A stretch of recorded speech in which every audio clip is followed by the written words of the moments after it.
For Global Business Update, Michael Wilson joins us now from London. Good morning, Mr. Wilson.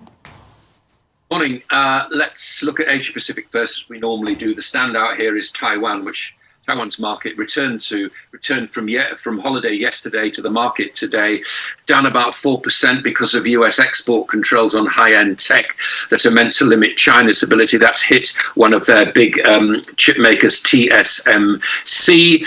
Japan and South Korea's markets also resumed trading after the holidays on Monday. Nikkei down about 2.5%.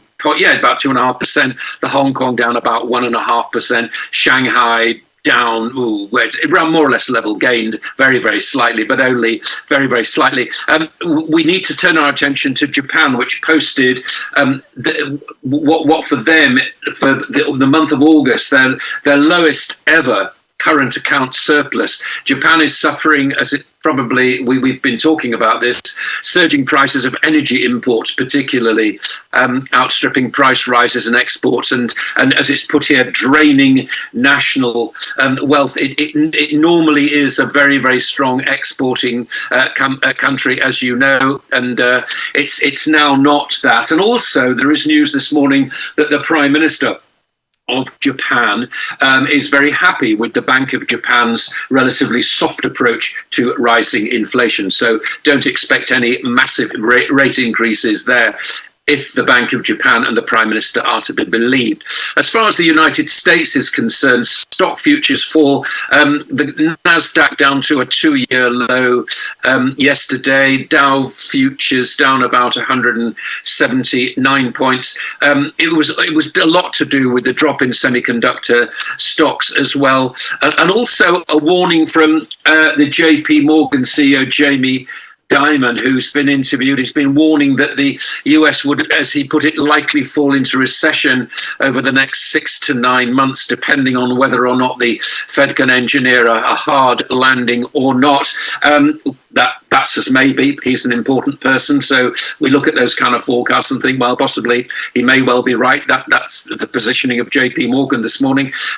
One of the companies which is competing in the EV market, electrical vehicle market, Rivian, which is backed by Amazon, has had to recall almost all its electric trucks, over 12,000 of them, recalled because of what's been described as a loose nut. The shares down 7% as a result of that. Elsewhere, as you know, there are big IMF meetings taking place in Washington this week, and there US officials will push for a price cap on Russian oil. Nothing to do with OPEC, I'm reading here this morning. But, again, the price caps are only as good as everybody agreeing to them. And whilst there are nations like India and China buying Russian oil at a discount, I don't see how they work. Maybe they can be persuaded, given the way the war appears to be going against Ukraine as we speak.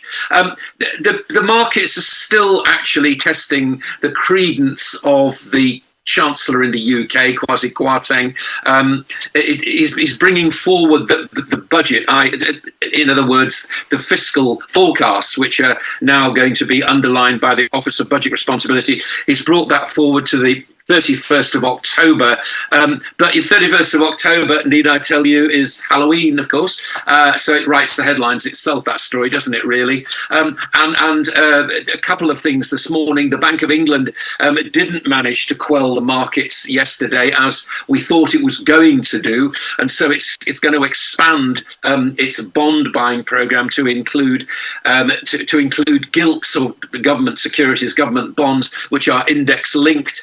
This is to try to protect large. It's very, very complicated and very, very technical. It's trying to protect pension funds at the moment, and he will have to announce some sums have been done already. And looking at the sort of proposals that the government has, it's going to have to find about £60 billion in public sector savings, according to the Institute for Fiscal Research. The Bank of England, or Institute of Fiscal Studies, the IFS, the Bank of England raised expectations that there obviously will be an interest rate rise on November the 3rd when it next meet. It's apparently now a coin flip between 1 and 1.5% there, so slightly less. In the UK, people are stocking up on blankets to look forward to the winter, given the kind of energy shortages, and also air fryers. In other words, they're much cheaper to actually cook things on, apparently, than normal cookers. So people, or even though consumers aren't buying a great deal, according to the British Retail Consortium,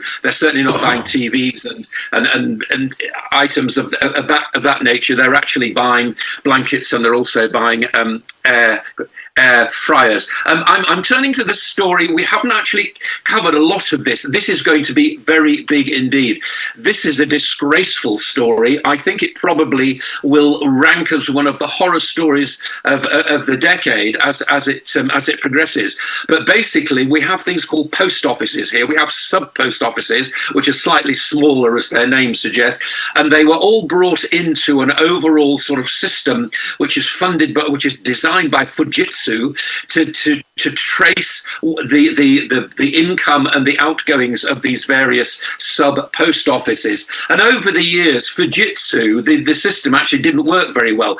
The terrible result of all this was some people, these innocent people who go about their lives, sub postmasters, not very well paid. Some of them ended up in prison. Some of them ended up with their lives actually ruined and so on. Nobody's taking responsibility for this. The post office certainly isn't. Fujitsu said it didn't know what was going on, even though during the training of these sub-postmasters, some of them raised the alarm that the system wasn't good enough. So this is between the years of 2002 and 2014, 14 years of this, and it's only just coming to light now, and the legal machinations are just beginning. I think this is going to be a very, very big story, big for a company like Fujitsu, and also big for the British government here, which is the final owner of the post office. Commodities, oil is higher despite weaker Chinese PMIs yesterday. I mean, this is all to do with OPEC basically saying that they're going to have a cut in production. And finally, Bitcoin is falling. I only quote Bitcoin as the biggest digital coin by market cap, but people are looking forward to the inflation data, which we're going to see out of the United States later in this week. So Bitcoin is falling. That's the global view this morning. All right, real quickly, Michael, let's go back to Kwasi Kwarteng. Things are beginning to come out clearly. You can see the implication of that mini budget. There's going to be cuts of close to 60 billion to a social service system that is already hemorrhaging because of all the crisis. How is this man going to run the UK? Isn't it just time for this man to go? And now he wants to give us a Halloween explanation. I'm sure what he will reveal will show the Halloween state he and Liz Truss has put the UK economy. When are they going to face him head on? Liz Truss is having a cabinet meeting today. What does she want to say to a cabinet at this point in time? What is going on? I mean, people look up to the UK for leadership. They certainly do, and so what's going on? At least here, you can guarantee a bit of openness about what's going on, because that's the way democracy works. But as you say, there will have to be a lot of savings, £60 billion over the next 2 or 3 years, and again, but this time the Office of Budget Responsibility will be marking the homework of what the politicians are actually doing. So we'll hear all about that on October the 31st. I think the big news is not so much that whatever the Chancellor's doing and so on, it's actually what the Bank of England appears to be doing at the moment. They've got plenty left in the war chest, but they were going to stop buying on Friday, stop buying bonds on Friday, but they're clearly extending that. They're not just extending the timetable of it, but they're expanding the scope of what they're going to buy. I mean, this is something which central banks do all around the world. The difficulty here is the Bank of England thought they'd stabilise the markets, and the markets, of course, the vagabonds in the markets looked at thinking it's going to finish on. They're saying it's going to finish on Friday. I don't think it will actually. I think they'll keep it going for as long as they can. Hence the sort of fall, and hence the stability that's been looked for. I think it's going to be a very, very volatile week. We've had unemployment figures out this morning, which ironically show the least unemployment in the country for 50 years. But the problem is that wages, if you take into account inflation, are actually falling by 3.9, nearly 4% a year, 4% in the year, which is actually quite a lot if you're facing a cost of living crisis as well. I have no idea how this is going to turn out. It's going to be a very, very hard winter, as you quite rightly observe. Well, I mean, obviously the markets remain nervous and may remain nervous for a very long time. Daniela Rossella of HSBC was quoted as saying, what is going on just shows how precarious the situation is. For how long it will remain, well, we can all imagine it. But at the same time, the Institute for Fiscal Studies is saying that big spending cuts will have to be made by government. And meanwhile, the backbenchers are saying, don't cut benefits in any way, even with the Institute for Fiscal Studies putting his own proposals ahead. When the Prime Minister, 35 days in office, goes to Parliament for PMQ, well, I hope how she's going to calm down, those backbenchers that have become very rebellious. Even the cabinet is divided. But anyway, that's about England. I wanted to ask you about the Nobel Prize in Economics that has now gone, Nobel Prize in Economics for this year, which has gone to Ben Bernanke, former U.S. Federal Reserve Chairman, and two others, Professor Diamond and also Professor Liebig.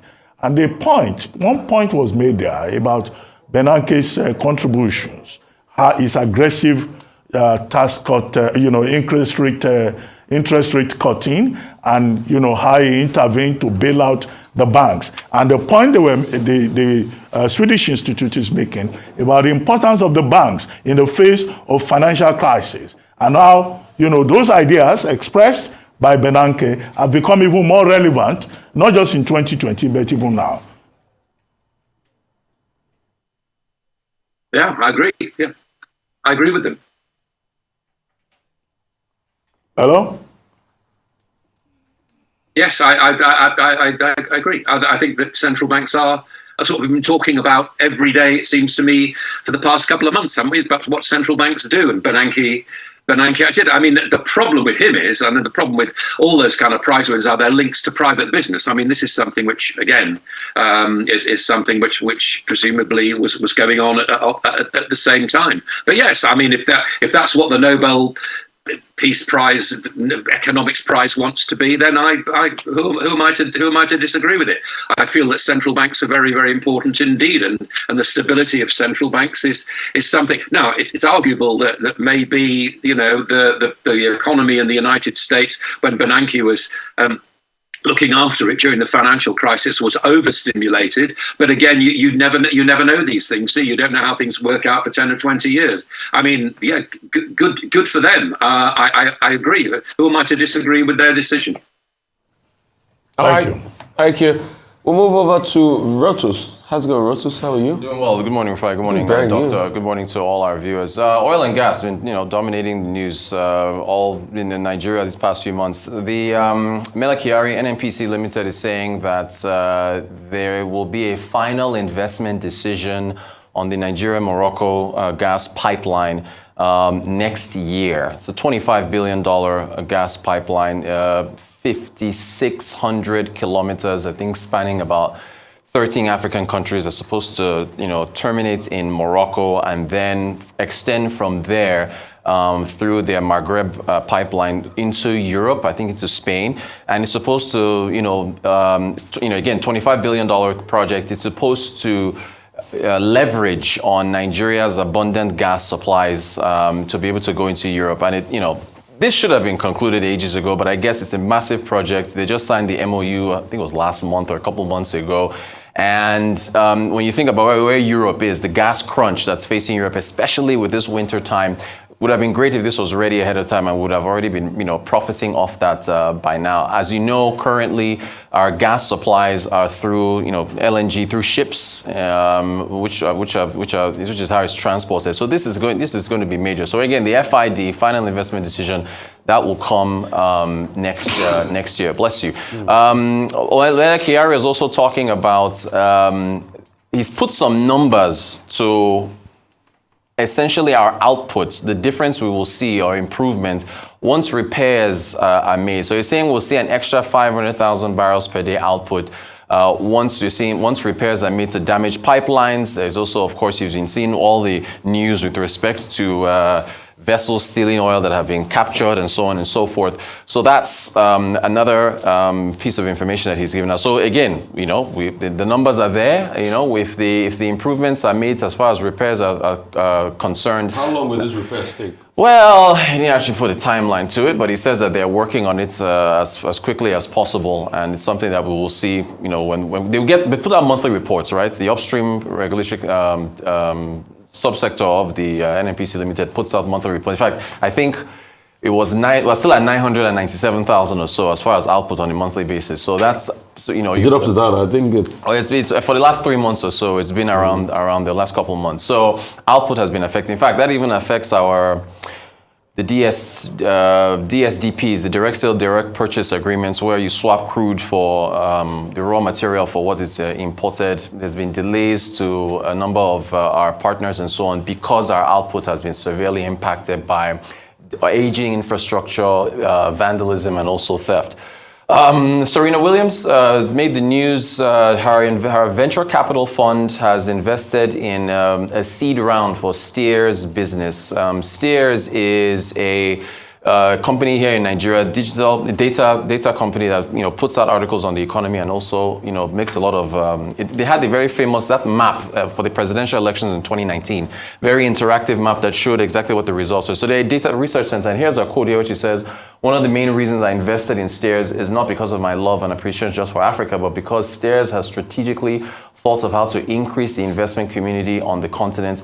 They're aware of the complexities and have leverage with data and technology, and I truly respect what they're doing." It was just yesterday where I was continue to lament this data hole that we have, where we're just feeling around in the dark, where we talk about a number of issues in the country, and we tend to speak for Nigerians without having proper data through polls and other surveys on what exactly they're thinking and what they feel about a number of issues. So Steers is in that they're trying to do what they can to fill up that gap. And with this $3.3 million seed round that her venture capital fund participated in, along with other investors, it'll help them to expand what it is they're doing. And they're also working on an update on their interactive map for the 2023 election. So we'll be able to go to the website and see things in real time being updated there as well. Of course, with information coming from INEC. Finally, Netflix has signed, it's very interesting, they signed a deal with Kenya's tourism board. So I think this is, Netflix they've lost subscribers, and they've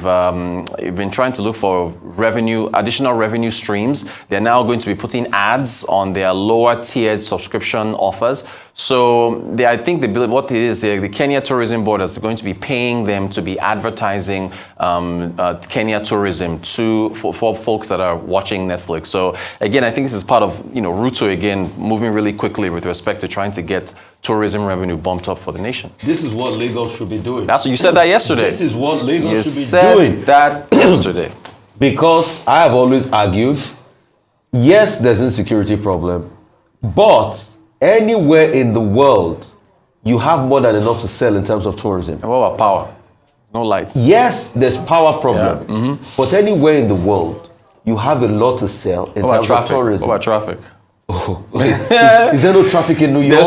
There's traffic in Nigeria. I mean, but these are all the Is there no traffic in New York? Why do we talk as though other parts are?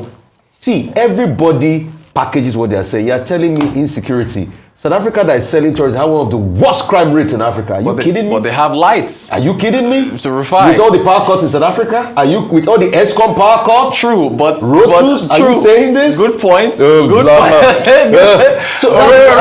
Sorry. This is a Shola Sani quote. Let me quickly read this. Shola Sani, ex-MTN Nigeria. She's now the Netflix Director of Public Policy. Kenya is one of Africa's most beautiful destinations with compelling cultures, diverse landscapes, and natural beauty to rival any in the world. We're excited to collaborate with the Ministry of Tourism and Wildlife to showcase Kenya to the world as prime tourism. So, Rotus, let me just make my point. All right. I'm happy that Kenya is doing it. We can learn from this. Nigeria has its challenges, and I talk about its challenges every day. You do. But one thing I also say is that it's the best kept secret. It's the country I love so much, and I see a lot of potential, which is palpable, and that's why we need to get leadership right. Facts. Just like this NNPC thing. When is the time scale? The pipeline? Yeah, this okay, repair. yeah. Oh, no, the repairs, okay. Secondly, if you add 400 to this, what we are doing now, about 900 something, Yeah. it's still at 500, it's still about 1.4, 1.5. Yeah. Does it still really move the needle? Are we still going back to the point where we used to churn over 2 million? Yeah, no, it doesn't. Is this the solution to the problem? What is going on with the TAM, turnaround maintenance, that they've been doing since God knows when? We have the problems of ground. And that's why they should also put a time scale to this thing so we know what we're dealing with. Now they're saying repairs. So what about the circus we've been seeing on TV about the crude oil theft and barrels being taken away And they're burning, different pipes they're burning, and being pumped? They're and burning you see ships as well. People from IOC and ships being burned. All of a sudden, all of this is happening and arrests being made. So somebody was asking me that, when did Tompolo have the right to arrest people in this country? What's going on? So these are the questions we should ask ourselves. Yeah. And when we answer these questions truly, we can start to make headway. But glory to Nigeria. I'm happy about what Steers is doing. Good company. And those are the people moving the needle in Nigeria. Those are the diamonds. Yes, they getting are. investments Yes. in. And they are doing it in spite of the challenges. of all the challenges around. So Yeah. kudos to them. But Rotus, I would also want to see a day where local investors too are investing heavily in our tech companies here. Because there are lots of money being trapped in banks here and there that some people have stolen. If possible, bring those money out of bank And invest in tech. In Right. tech. It's not people like Serena that will be coming to invest from abroad alone. All the stolen money trapped in bank that they are looking for the people that have BVN that own them. Yeah. All the stolen money trapped in soakaway everywhere. Bring them out. And invest Put in it technology. in tech. Yes, I Eh? agree. At If least. you look at countries where tourism is doing very well, Yeah. there is a conscious effort on the part of the leadership to develop the potentials and the assets, Yes. and to provide an enabling environment, both for the public sector and also for the private sector.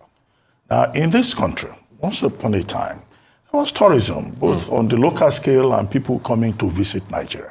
We have departments. Every state of the federation has a Ministry of Culture Tourism, and tourism. culture, yes. We have at the federal level, tourism board and all of that. And those assets and potentials that used to attract people in the past, they've gone to waste. Yankari Game Reserve, which was a popular destination at a point for persons even locally, you saw pictures of what happened to the lions in the zoo. Either the lions escaped or the lions became so famished that they no longer look like lions.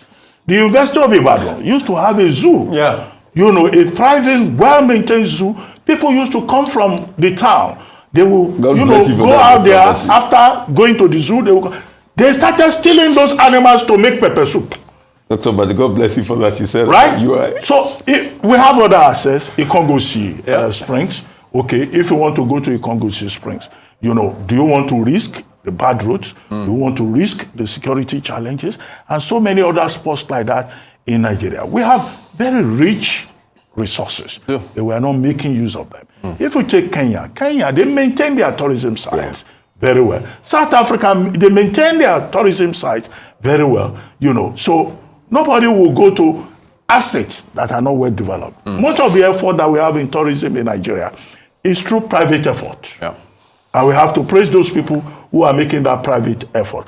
Okay, when Professor Akunyili was in charge as Minister of Information, she did great country, good Nigeria. Great nation. Great nation, good people. Yeah. Okay, trying to sell Nigeria. Other ministers of information try to sell Nigeria. But when you look at the cocktail of problems that we have, you know, we're not managing the potential very well enough. And if you look at the records, we've signed all kinds of agreements too here. MOUs, left and right. With Jamaica, with the Caribbean, everybody. You know, but if you don't manage it well, and if you see culture as entertainment, if you see tourism as entertainment, and you don't see it as an economic tool, then of course you miss the link. Right. And many of the persons who are appointed to manage culture and tourism in Nigeria, they even have no clue what it is all about. So we have a lot of problems. Yeah. But we can celebrate what they've done in Kenya. We can learn from their example. We can move from there. And Netflix has shown a lot of interest in Africa, particularly Kenya. Now they are moving into tourism away from entertainment, movies and all that. As for Serena Williams, when she said in early September that she was going to leave tennis, she said she was going to evolve away from tennis, to pay attention to family, make another child. I don't know how far she has gone with that with her husband.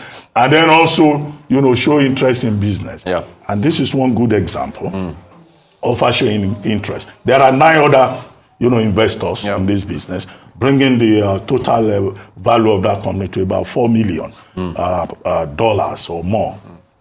And this was a company that was established steers in just 2017 by a group of young men, 4 of them, showing, again, advertising the potential of the Nigerian youth. And also showing, as Vice President Professor Yemi Osinbajo was quoted, I think, in this day, today, talking about, the rich resource potential in the digital space. Yes, sir. This, again, proves it. And then, of course, it shows that in spite of everything, Nigeria remains an investment destination of interest, particularly, with digitalization. And it's very good commendation and endorsement. Serena Williams saying, I'm not investing in steers because it's African. I'm investing in it because what this company has done, is phenomenal. And that she's, impressed, and that she truly respects what they are doing. That is something that, that is encouraging. Finally, as for the Morocco gas pipeline, well, you said we should have done it long ago. After all, Libya, and some other countries, Angola, they are taking advantage of the crisis in Europe and using that opportunity. But we've come round to it. So if this works out as indicated, that will be, one of the positive fallouts of, the new transition, the transition that we now have in NNPC. And Mr. Kyari also made a point that the NNPC Limited, will be, declare IPO, by next year. But how the government, how Nigeria wants to go about it remains to be determined. I mean, Doctor, I just agree with to make a quick point. Dr. Basilike, God bless you for what you were saying about the UI Zoo. The zoo was so popular that there was a particular gorilla that was a celebrity called Aruno. You remember Aruno? Aruno, yes. That when Aruno died, they even announced it on radio that Aruno had passed. Wow. A gorilla in the zoo. All the wildlife conservation spots that they have in Kenya, we have them here too. But we don't manage our own. Aruno was a celebrity, was a gorilla. You people have turned them into pepper soup. Bushmeat, bushmeat consumers. Anyway, thank you very much. Thank you, Doctor. Thank you.